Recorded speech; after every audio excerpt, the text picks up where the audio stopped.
Get ready. It's time for the Idaho Podcast with your host, Danny Ventura.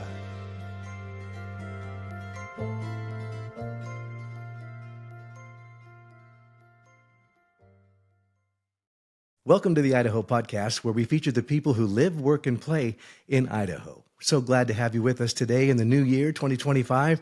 Today, my guest is Savana Maxon. Savana is an author, entrepreneur, and a business owner advocate. Welcome to the show. Thank you, Danny. Thank you so much for having me. Absolutely. I feel like it's taken us a while to get here, but here we are. It's so true. We started talking several months ago, and we finally got it put together. Yes. So I appreciate your tenacity and your patience. Absolutely. So we always start with your Idaho story. What is your Idaho story? So I actually am born here. So St. Luke's, downtown Boise. I think it's interesting because when I network, normally people ask me, oh, okay, well, you're from Boise. Where were you before that? I'm like, Boise. It's like that 3 degrees of Boise is what I joke about. Because I have been here my whole life.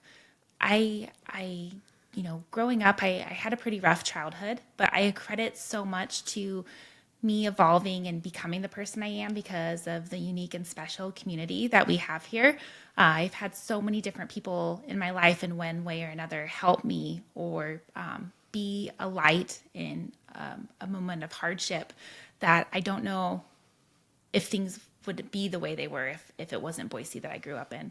My dad was an alcoholic and also abused drugs, and also we had some physical violence in the home as well. But there were so many little angels that showed up in one way or another. I grew up kind of unconventional. Like I didn't grow up going skiing or hiking or spending a lot of times in the mountains. My dad did used to take me fishing on the Boise River, but it wasn't anything extensive, no boats. But for me, it was just always kind of an adventure. Also, Boise, when I was growing up, it was quite a bit drastically different. I'll age myself a little bit. In the 80s and 90s, I also grew up in bars that my dad would take me to and got to have a lot of experiences I don't think most kids growing up here now would. However, back then, everyone was just always so kind, so open. There wasn't a lot of question or, a lot of upheaval with why as a kid in a bar. I had these cocktail waitresses would leave me little cups of quarters behind the bar and I would go play video games, or they would make me Shirley Temples. For me, that was just normal growing up. But again, I go back to just the special people that this valley attracts and is home to, and that community that I think attracts so many people here as well too. Mm-hmm.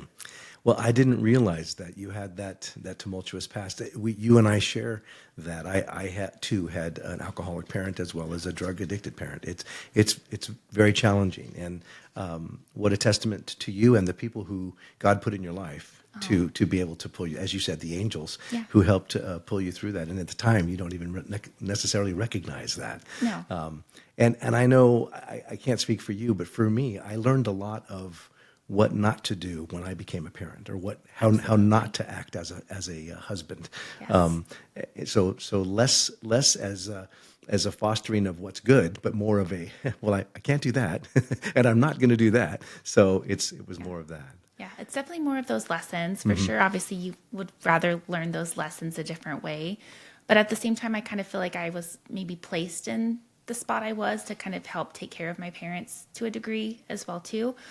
So there's that weird kind of balance, What's interesting is I don't know how it didn't impact me as the way a lot of psychologists or books say that sort of hard childhood should impact a person or shape their view of the world. In fact, I have a really funny another Idaho story.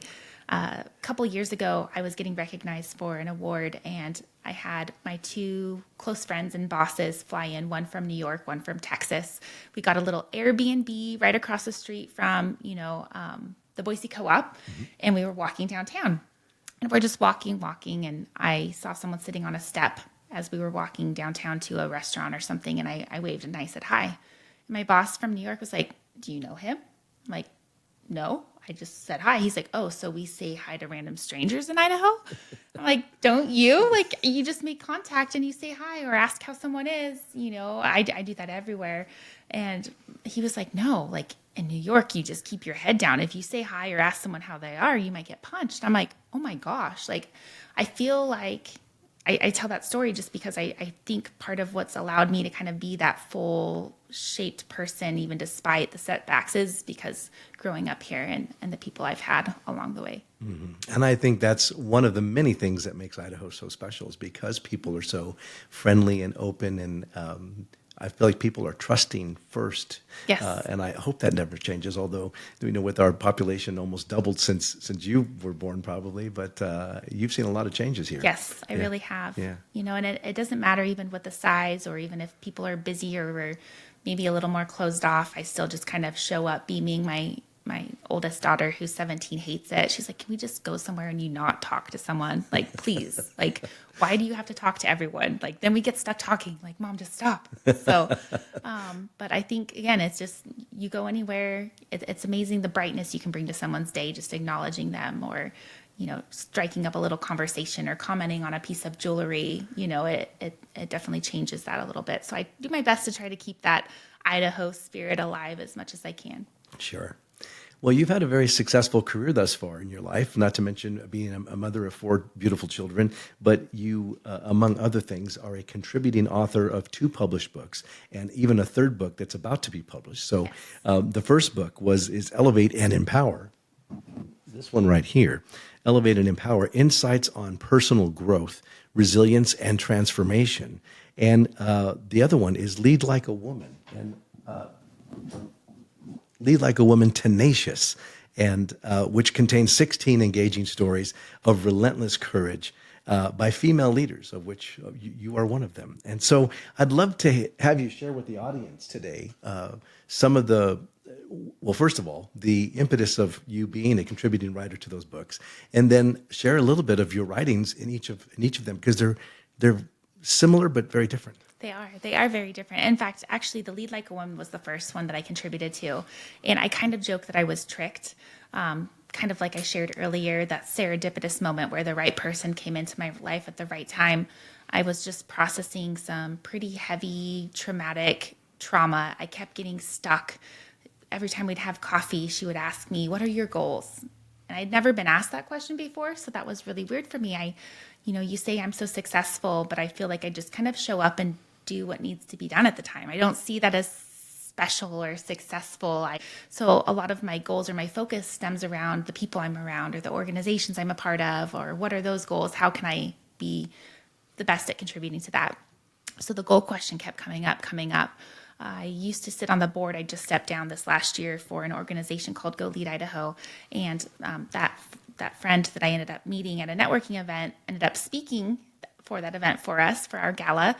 And as soon as I sat down at the table to listen to her speak, there was this little card that said, what is your goal? I'm like, gosh, dang it. She got me again. So the whole night I'm just staring at that card, stuck, not knowing what to write down, just having this inner turmoil. I know I'm having coffee with her the next week, and the first she's going to ask is, what did I write down?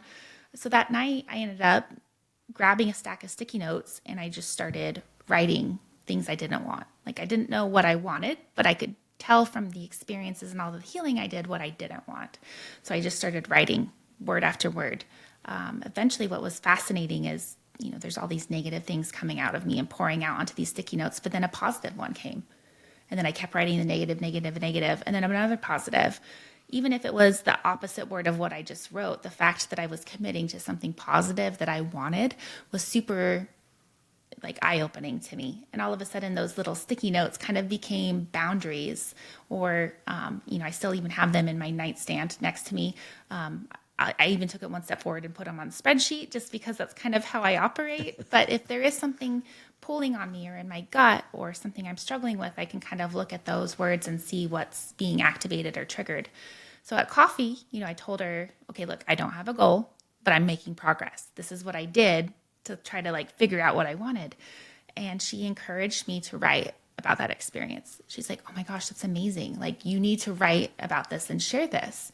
She's like, and I'm like, I'm not a writer. I've always struggled with writing. I'm not great with words. I was told my whole life, Danny, that I was not a good communicator, from my parents to teachers to my ex-husband. And so that kind of got stuck in me, and I wore that as an identity a little bit. So, I'm like, okay, you know what? I love you. I'm going to try. I'll write. We'll see what happens.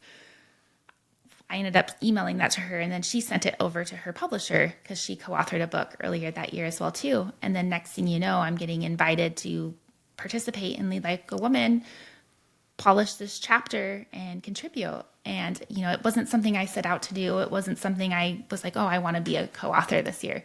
I just figured, well, here's this challenge, here's this opportunity. I might as well say yes and see what happens. The chapter I wrote at first, I submitted and I felt okay with, but my boyfriend kept telling me, I feel like, this is very high level, or something you would go onto Pinterest to look for positive affirmations. Like, you're talking about your story and there's elements of you in there, but it's very surface level, high level. It's not how the situation impacted you. And that was something I've been told a lot by counselors over the years.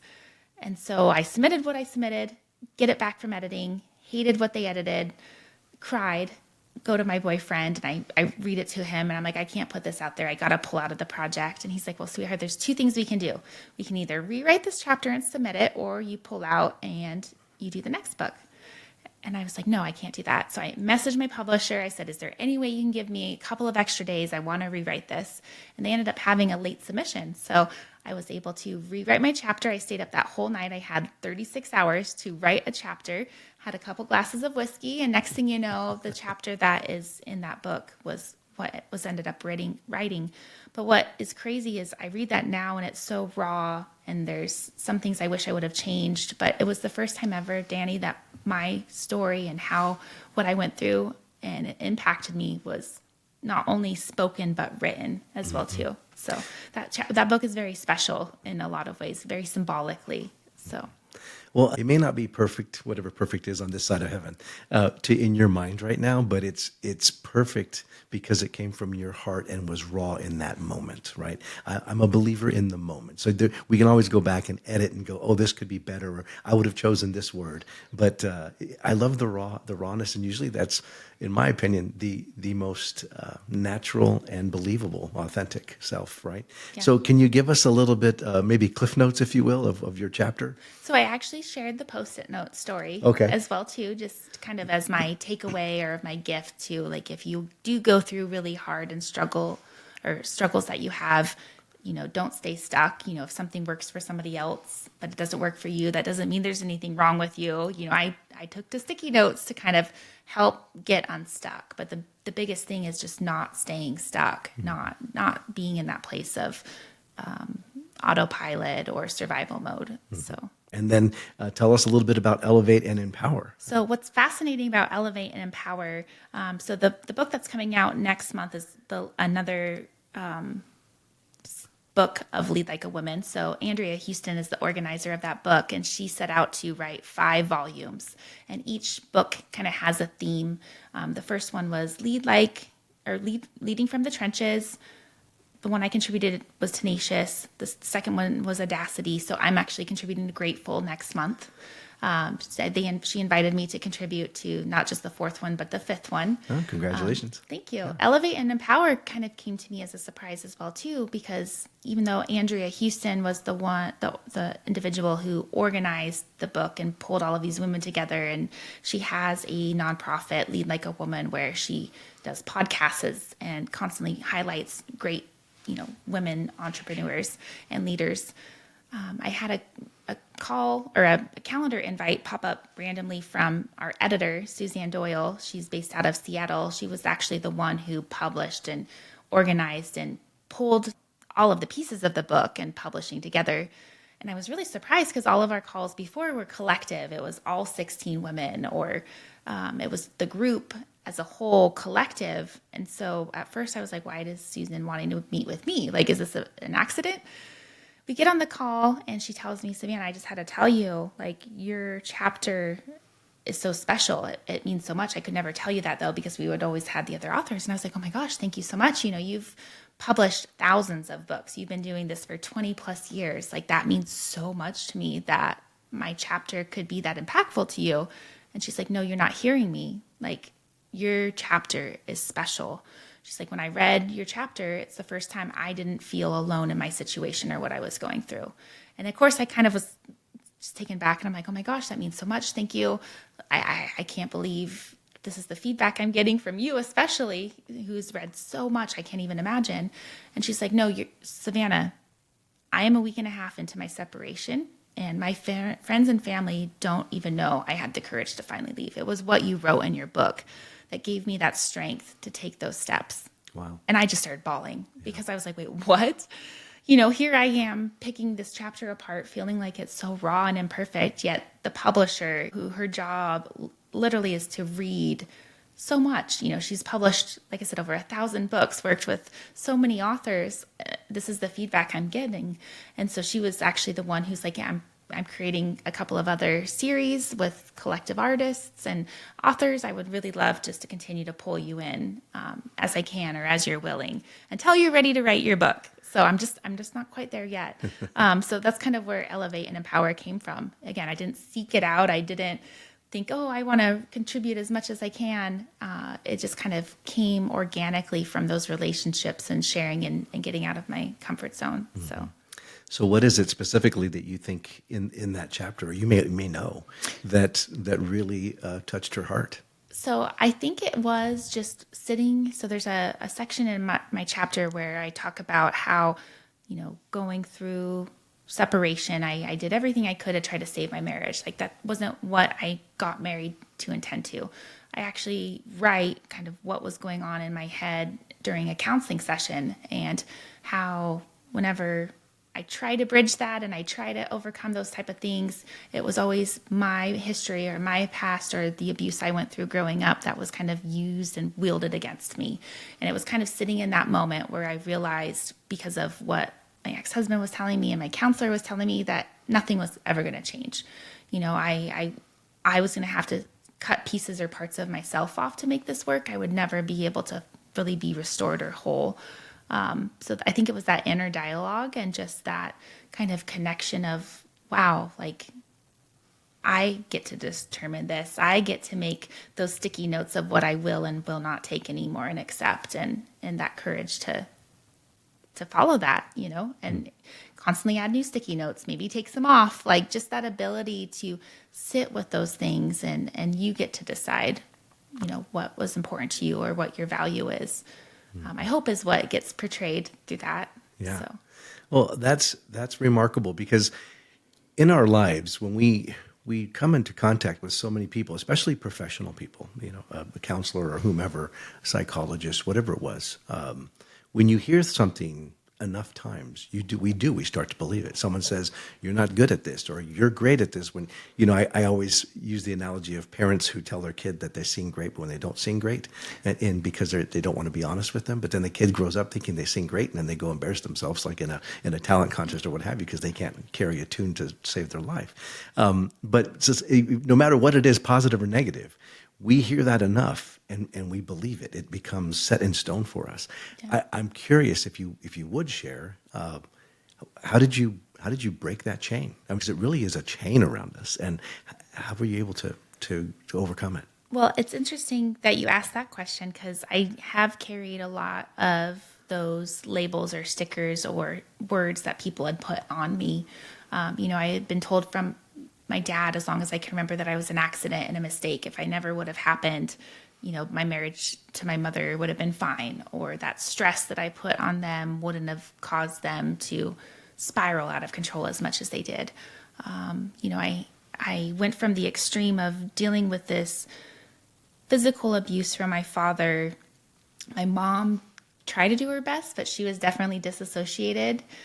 When they did finally separate, my mom got remarried, and then all of a sudden my stepdad started showing all of this love and support and encouragement and positive words, and that was really the first time I'd ever experienced that. But that came with its own backside, because that ended up, he was grooming me for sexual abuse. Oh.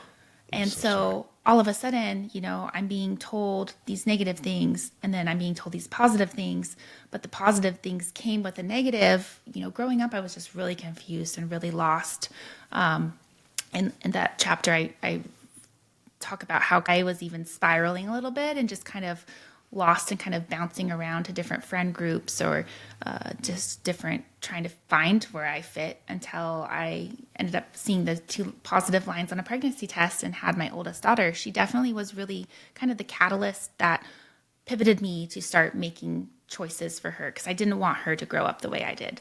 But it's interesting because I feel like sometimes like a lot of the things I do or a lot of the things I've done over the years aren't for me. It's really for my kids and just fighting and advocating for them so that they have the best of the situations and they never have to experience anything like I had to. Giving them a lot of that affirmation, giving them a lot of the support, giving them the foundation. I still very much am human, so I sometimes get re-triggered. And what's interesting is now that I'm doing more extensive healing, I'm realizing I'm like this little raw nerve now. So that mindfulness of that, but coming back through and talking to them about that so they don't own that. I think that's also why the sticky notes were so powerful to me because, I could write these things down and I could tear them up and rip them up if I wanted to. I could put them on the wall and look at them or I could even define what that word meant to me. That was the first time I think in my life I ever gave myself that ability to be like, okay, what does this mean? Or why is this coming up? How is this connected? It just was so powerful. As far as your other question, though, about that connection to kind of break that and finally step out, I was listening to an audiobook, and one of the things the author says is taking a step back and looking at the values of the people that are around you. And that really clicked for me as well, too. Because like you said earlier, when you grow up in chaos, you learn a lot of what not to do. I didn't want to be what taught my kids what not to do, whether that be tolerate someone who doesn't treat you well or talks negatively to you, or you have to live in the state of fear. I didn't want that for them. I wanted to show my kids what being in an environment where, we could have a dance party whenever we want without upsetting someone, or we could just be ourselves. That was really important to me. So. I really appreciate you sharing that. Thanks for your vulnerability. Of course. It seems to me you live. There's a quote, and I can't remember who said the quote, but the quote is, whether you believe you can or whether you believe you can't, you're right. And I feel like you're living, I believe I can. And it's a true testament and an inspiration. Even though everything you've gone through, but it's you're constantly sharpening the iron. And I'm trying to. Yeah, and that's really, really inspirational. So thank you for sharing that. Of course. So the books are fabulous. You have another one coming out, and hopefully someday soon you'll have your own book that you write. But we'll see where that leads, right? Maybe. Yeah. We'll see. I'm still kind of working through that. What's fascinating, and when I was contributing to the first book, I kind of sat with, why can I not write about my experiences? Why is this so hard? Why is this a struggle? And it's even something I've struggled with during my divorce, to kind of write feelings or experiences down, to kind of track trends. And one thing I realized kind of sitting through that and meditating on it is I haven't truly written about my experiences or even really vocalized them and expressed, hey, this happened to me and this is what it did to me. Since I was a teenager, and my journal was a piece of evidence used against my parents in court. Oh. And then I also had to sit on stand and testify in front of the grand jury. I kind of have locked up from that experience. And it was really hard for me to open up and go there again, even after years of counseling or years of reading books or trying to talk to people and articulate what I was going through. That was a huge kind of like chain breaker as well. I didn't realize that experience or that trauma impacted me the way that it did. And in fact, in Elevate and Empower, that one's a little bit more business focused. As I'm going through all of this healing journey, I laugh because, I've been kind of shifted into more of a consultant role or a fractional leader role with multiple different companies. And one thing I've found time and time again is even the leaders running those organizations, they'll grow their companies to a massive size, or they'll have a big burst of growth with employees or business, and it's great, but they always kind of plateau or hit that wall and then don't know why. They bring the consultants in and, yes, I could fix a system or a provide a solution. But one thing I found time and time again is a lot of those issues also stem from some trauma. And so I shared a leader that I was working with, and through multiple different counseling sessions and just building trust over time, one day when I was talking through why his process was the way it was, he blurted out, "Oh, I just don't like being told no." And you could see in that moment instantly, he was like, "Oh my gosh, I can't believe I just admitted that." And I honestly think it was probably one of the first times he's even admitted it to himself.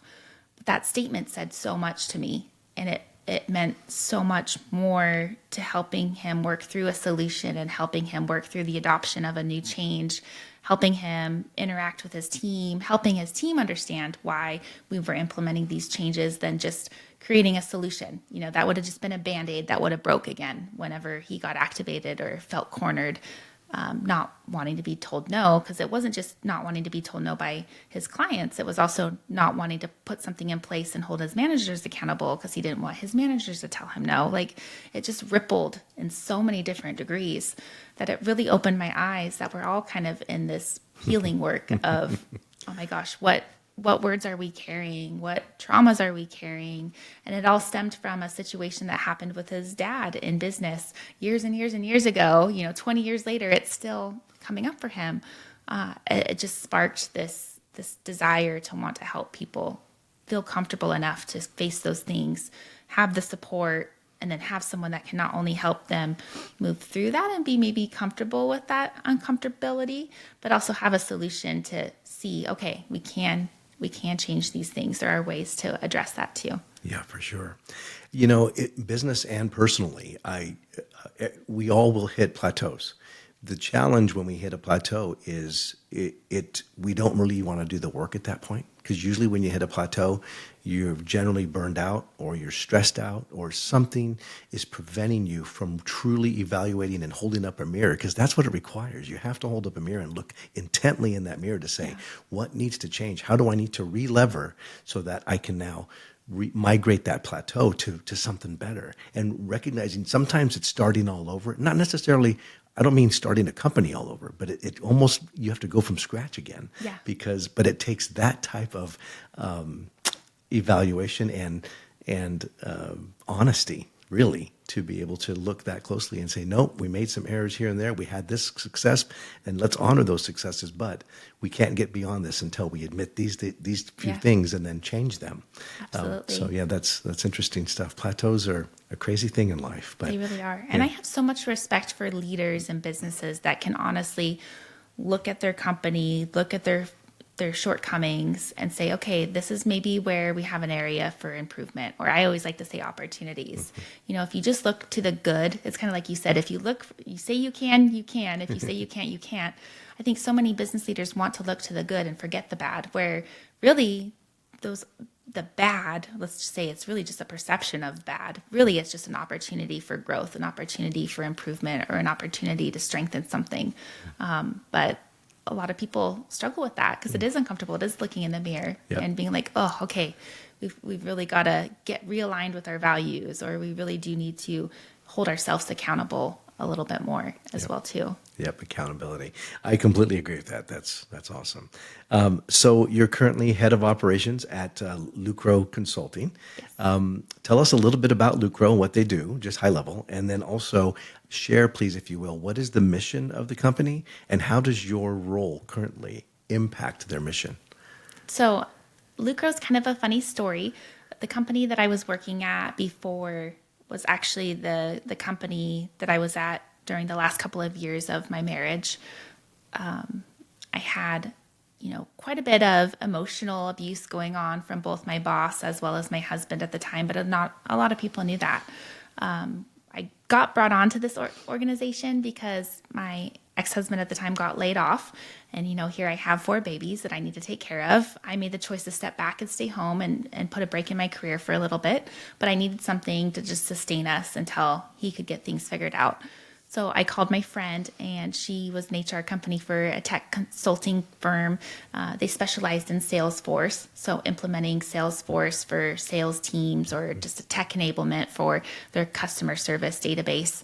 Didn't really know anything about tech before I was in more of the insurance world, but when I expressed that to her, she's like, Savannah, you literally started and ran insurance agencies from the ground up. You did payroll, you built systems, you did training. Like, that's HR. Like, can you please come and help me? I need help with HR. This company's growing. We had about 69 employees. I think I was 69. But by the time I left, we had grown up to 350 employees and we were in 38 different states. Wow.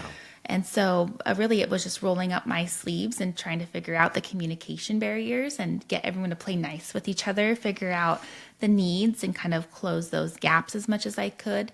But while I was there, I got attention of an individual who had gone to different consulting firms and saw a lot of the brokenness, or had saw a lot of the times where tech leaders or consulting company leaders get really excited about growth and success, and that's all they'll focus on, and they lose sight of the people. So Lucro's mission is actually to profit together, means to profit and give back to not just your clients, but the people that work for you and the communities as well too. So that was kind of the whole premise of Lucro. Like, don't just forget about the people around you. Don't forget about, how the work you do impacts that culture too, was the message. So when the two founders, who again are working at the company I'm at, decided to break away and start their own firm, reached out to me. And I was really just kind of taken back because I was still kind of in that mindset of not feeling good enough, of all of the people you could have called, why me? This doesn't make sense.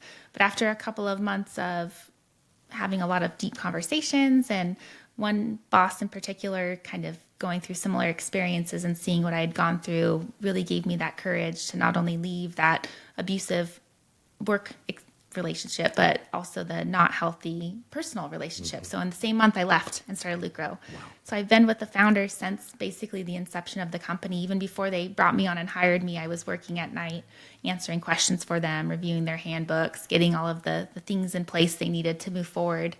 And when I joined them, it was fascinating because it was just me and them, just three of us for about a year. I got to learn so much because operations is usually an expense for a company. It's overhead, and I didn't want to be overhead. I knew what they were giving up. They were giving up their wages to have me a part of the team just to grow us and have this strong organization. So I started working with them on projects as they were coding and developing. They also worked on Salesforce, but they also work on a platform called Encino, which it sits on top of Salesforce, and it's mostly for banks and financial institutions. Mm-hmm. So that's our primary client. But one thing that's fascinating is, we thought we were building this consulting firm to build on technology, but the same thing that I shared earlier, if, technology is only as good as the technology itself. You have to have the adoption of it. You have to kind of help figure out the communication issues, or, what's going on between different teams. It's adapted to more like a target operating model type consulting, or management consulting, or change management. Each individual organization we work with is so different on what they need. But we really do look at the bank organization holistically of like, yes, we're consulting on software, but hey, like we really need these teams to get this alignment, or they need to change their process on this. So it's kind of evolved since we started. We thought we were just going to go in and clean up all of these systems and scrub a lot of data and get rid of excess fields. And it's transformed quite a bit as well too. Sure. So. And over a period of 2 years, I believe you helped grow the company by 300%. Yes. That is astounding and, so extraordinary. How did that happen? What did you do to get that type of crazy growth? Well, what's interesting is the two founders have had a lot of success in that ecosystem with Salesforce and Encino for a while. In fact, one of our founders was an original Encino employee before Encino went public. So he basically helped build the platform. Very renowned in that space of being an expert. We thought starting out it would be easy just because they had so much great experience with banks and had all of these relationships. However, banks didn't want the relationship with the individual. They wanted the success from the firm. So we kind of kept hitting roadblocks and kept getting told no. Sitting on calls and helping them with clients and learning more about the development and how systems and processes worked, I was really challenged to, also think about that from an HR and operational realm. I was able to take our own systems and systemize and connect a lot of ones that used to maybe be broken, pull them together. So my bosses started bragging to other business owners about what I did for us operationally, HR, workflow, how we got systems and a lot of manual HR ops tasks systemized or put into dashboards or reports. And next thing you know, they came to me and were like, well, how do you feel about consulting to other organizations just to kind of help get things off the ground? You know, at first it started just being handbooks and systems and processes, and now it's evolved to more of that fractional leadership where I get to come in and see the organization and work directly with CEOs with, you know, pretty big problems that they're having. I think just the ingenuity of us coming in and not just being so stuck on being a software consultant, but really like, okay, we have these relationships and opportunities to come and help these business leaders and organizations. How can we offer other services to do that while we're growing? The first year we closed about $285,000, just the three of us. Keep in mind, I didn't start till like July. So I thought that was amazing for a first year. The second year, we closed at $865,000. This year we closed at 1.5 million. And as of today, we've already signed contracts for about 2 million. So, I mean, it's only January, so we just kind of keep going. But I really do think it's that holistic whole consulting, It's not just, okay, you have a system, we're going to come fix the system. It's how can we look at your processes and how can we work on your development, the communication, that whole, approach. And a lot of consultants don't do that. They'll come in with their approach, or they'll want to extend the billable hours, or they'll want to overcomplicate or over engineer something. So they're always there because they're the only ones that can fix it. We just kind of looked around at what a lot of the other consulting firms have done and like, okay, no, how do we really work for our clients and the people who are using those systems? So, well, congratulations on the growth. It seems to me your company, as you mentioned, holistic and multifaceted as well. So you're not looking at one or two spokes of the wheel. You're looking at almost all the spokes to help them in all the areas that you feel versed to be able to help.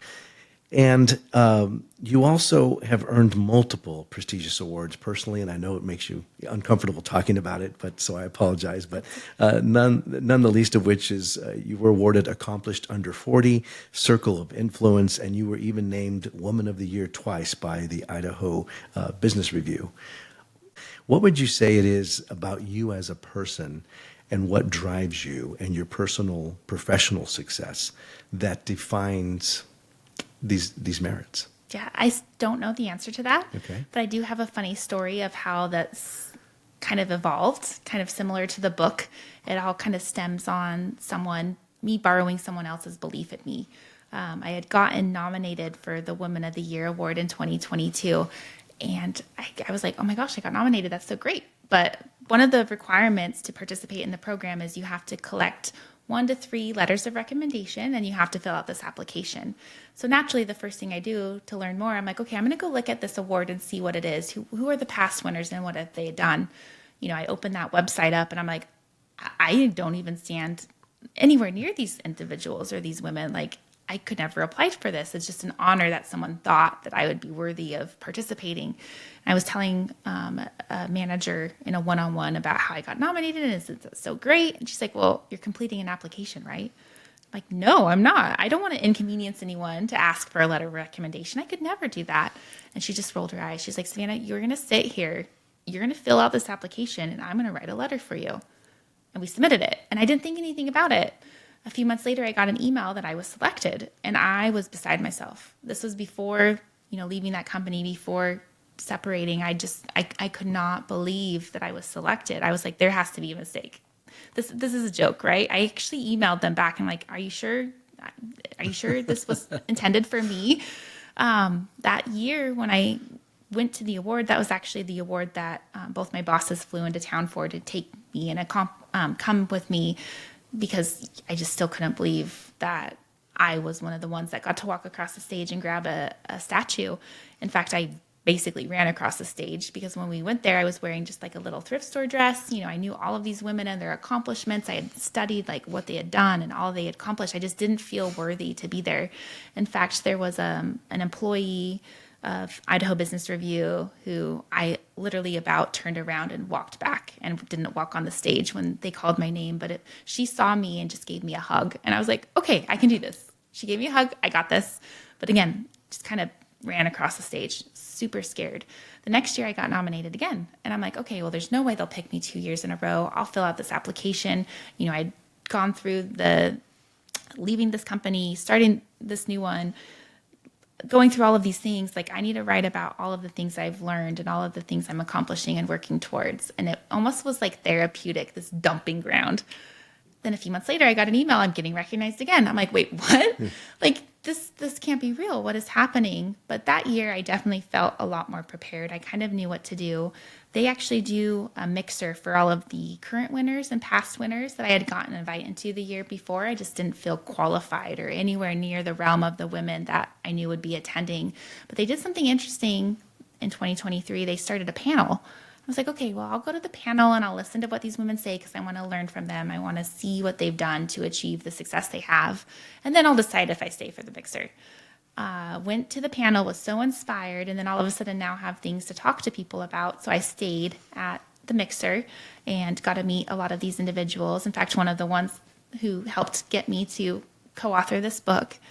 And it was just fascinating. I showed up as an individual. I asked people a lot of questions. And that's ironically one of the things I do when I network now is I don't like to talk about myself, but I love to ask people, oh my gosh, what do you do for work? That's so fascinating. And what things contribute to your success? But I always love to ask the question about pain points. Like, what's keeping you up at night? Like, what kind of struggles are you having?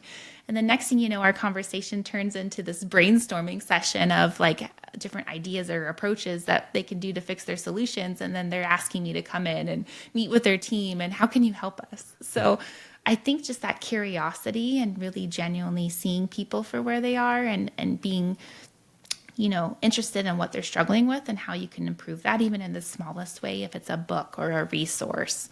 I try to do that in any interaction I can, just because, I've had so many people show up for me in these crazy, whimsical, serendipitous ways that I didn't even know until now that I'm growing and seeing.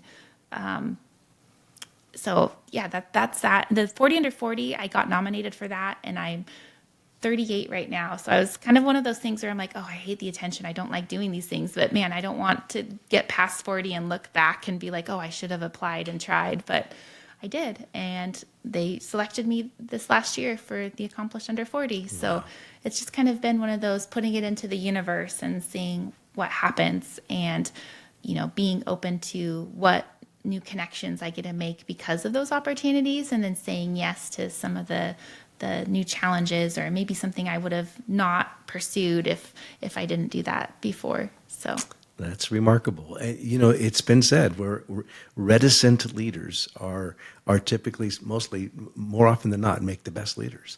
And it sounds to me like it, because oftentimes you're reticent just thinking that you're not qualified, or just, again, we talked about this earlier, your humility and your confidence as well, but your humility sometimes outweighs it. And congratulations, that's really terrific and wonderful accomplishments. So it seems, speaking to you now and getting to know you better, it seems your passion clearly is centered around helping entrepreneurs and organizations strengthen their cultures, achieve their goals, making really transformational, lasting impact. So what would you say, or would you share some of the ways and the tools that you use in pursuit of what it seems to me that is your passion? Yeah. Great question. Well, I think a lot of it is just setting aside the ego. I thought to be a consultant, I'd have to be an expert at something. We hear subject matter experts a lot. I don't feel like I know everything. In fact, I love when I come up to a challenge I don't know, so that I can go down the rabbit hole and research it and learn and grow. I bring that into my conversations, especially with CEOs, where if they do have a problem or solution, I don't try to build myself up to look like I know all things, or throw spaghetti at the wall and see if it sticks or will work. I'll genuinely be like, gosh, that's really interesting. Let me make sure I heard all of the things you said. Give me a week or two. Let me put together a proposal or see what some sort of ideas are. And then we're going to come together and collaboratively look at this and see what you think and if you think this is doable. But what's fascinating with that, Danny, is I've seen so many CEOs almost have this oh, like that weight off of them and that permission that they don't have to know everything either. And I think a lot of CEOs or business leaders get that weight where they feel like everyone looks to them and has to, they decide the fate of the company and the people under them, or, the trajectory of where it's going. So just being able to say, like, you don't have to know everything right now. Let's unpack this. Let's explore this. And having someone to sit with them through that, I think, is a huge contributor to my success. I know I do that with myself regularly. This last year, I hired a speaking coach. I work with a consultant through the Small Business Development Center that I meet with every quarter. I have also engaged in a counselor that I meet with weekly. Like, I've recognized the power of having that community or the people to sit through those things with you, but also hold you accountable. So if you do start to veer towards the wrong path, or maybe you hesitate or question yourself, they can give you that boost that you need. That's kind of what I try to bring into every interaction I get with the leaders that I work with on how to bridge that. But I also want to know, like, what their visions are and what their goals are and what they dream of. There's been a couple of times where I'll go have a coffee date with someone and they'll tell me a pipe dream that they have, or I want to start this business, or I want to grow my business, or I have this dream of leading a women's retreat in Italy and Mexico. I'll go home and I'll think about it. And then I build like a roadmap or a strategy plan of like what I would do if I were in her shoes and I wanted to execute this business plan together. That ironically led to me helping an individual do that. And I got to go to Italy last year. Wow. because I had this chance interaction over coffee, and her pipe dream, I thought was so inspiring. I just wanted to do everything I could to show her it could happen. And I don't see that as special. Like, I just kind of see that as like, gosh, I want to pour into others. I want to help others. Mm-hmm. I think just that curiosity, is really that make or break for any individual, whether it be an individual contributor or a leader, mm-hmm. To be able to take that step back and pause and look at all of the pieces and see how you can improve or fix or change or adapt to kind of get to that growth. Or values is another big one. My sticky notes I use as my values a lot, but just kind of thinking about really what, as to a person as a core, fuels you or ignites that passion or that life, or what takes away from that, so you can move those pieces around accordingly too. Mm-hmm. I know you said you don't see anything special about it, but I think what makes it special is that number one, your innate curiosity, not only just for your own life, but also for other people's dreams and other people's goals. And then the fact that you're just absolutely fearless when it comes to doing the work. That's how it seems to me. I was going to say you're not afraid, but truly the better term is fearless. You're fearless in putting in the work. So that's fantastic. So we're at the point of the show where I like to hear our guests' tip. And TIP is TIP, is the acronym for the Idaho podcast. Savana, what would be your tip for our listeners today? So my tip is pretty easy. It's the word sonder, which I love because Adam Grant just actually shared this word a few weeks ago, and 6 people forwarded it to me, which means that obviously I'm talking about it more and more, and people are now connecting it to me, which is such a mind-blowing thing. But sonder is essentially a word that comes from this book called The Obscure Darkness of Sorrows. This author decided to take all of these human experiences and give them a word, because there's all of these things that we go through that doesn't really have a word to describe it, and a lot of times people are left with that. Sonder is essentially that all of us are going through our lives, as if we're the main character of our movie or our story, and everyone else around us is just sidelines or back parts. Mm-hmm. That was really impactful to me, and I had a friend share that word with me during a time when I had a leader who was projecting a lot of insecurities and doubts onto me. When he shared that with me, it shifted my focus a little bit. I no longer had this hurt, or I had this why me, or how can I fix myself, work harder, because the truth was the harder I worked, the more she just took. Mm-hmm. It was never enough. And the same kind of thing was true in my marriage. But Sonder all of a sudden allowed me to take that step back. And I was like, gosh, all of these people walking around, they're just projecting how they see themselves, how they view the world, how the world's treated them, or the experiences they've had. It really has nothing to do with me. I have that choice of if I can show up in that moment and improve it, or contribute to it, or try to make it better for them. That's on me. That's what I control. Last year, I actually filed for an LLC for Sonder Operations because I had this realization through my consulting work and feedback I got from clients is that that same applies to business. That same idea isn't just individually what we all need, but businesses need that too. So many consultants come in and they'll have frameworks or they'll have ideologies like scaling up or EOS or just the two I think of off the head. I'm not picking on them because I actually use pieces and parts of those in organizations I consult on. But the problem is when you just commit to one, you have to adapt the business around that. And sometimes that's hard. That's really hard for a business, especially if it's established, to change that much and get the leaders and all of the employees to adopt to that. There isn't a lot of consulting that finds what the business is, the values and the goals, and brings the solutions that support that and encourage and fuel that. And I'm like, oh my gosh, Sonder for business. It's kind of the art of what I do. So I filed for my LLC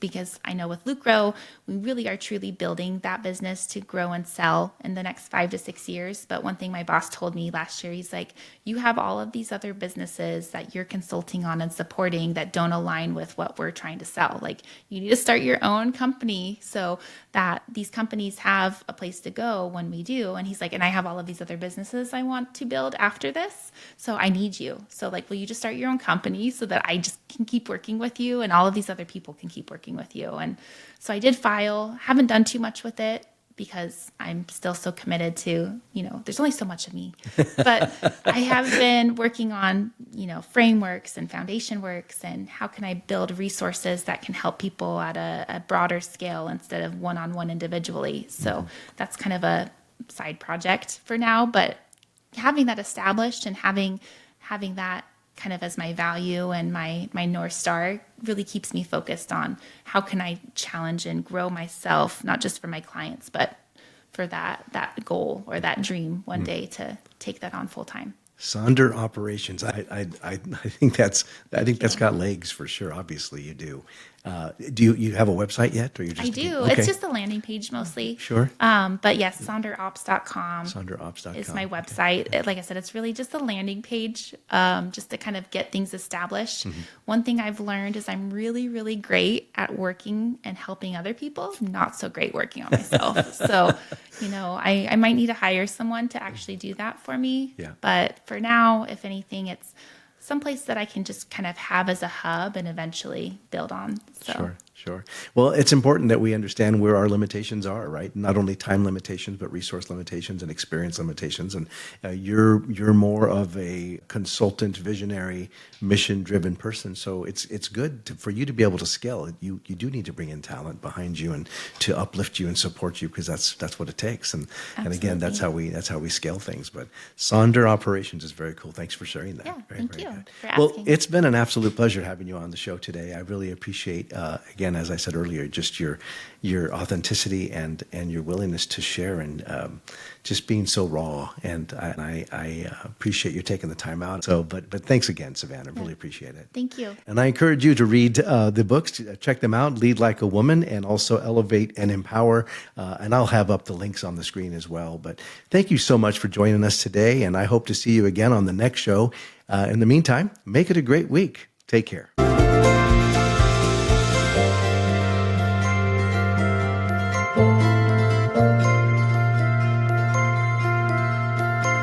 Thank you.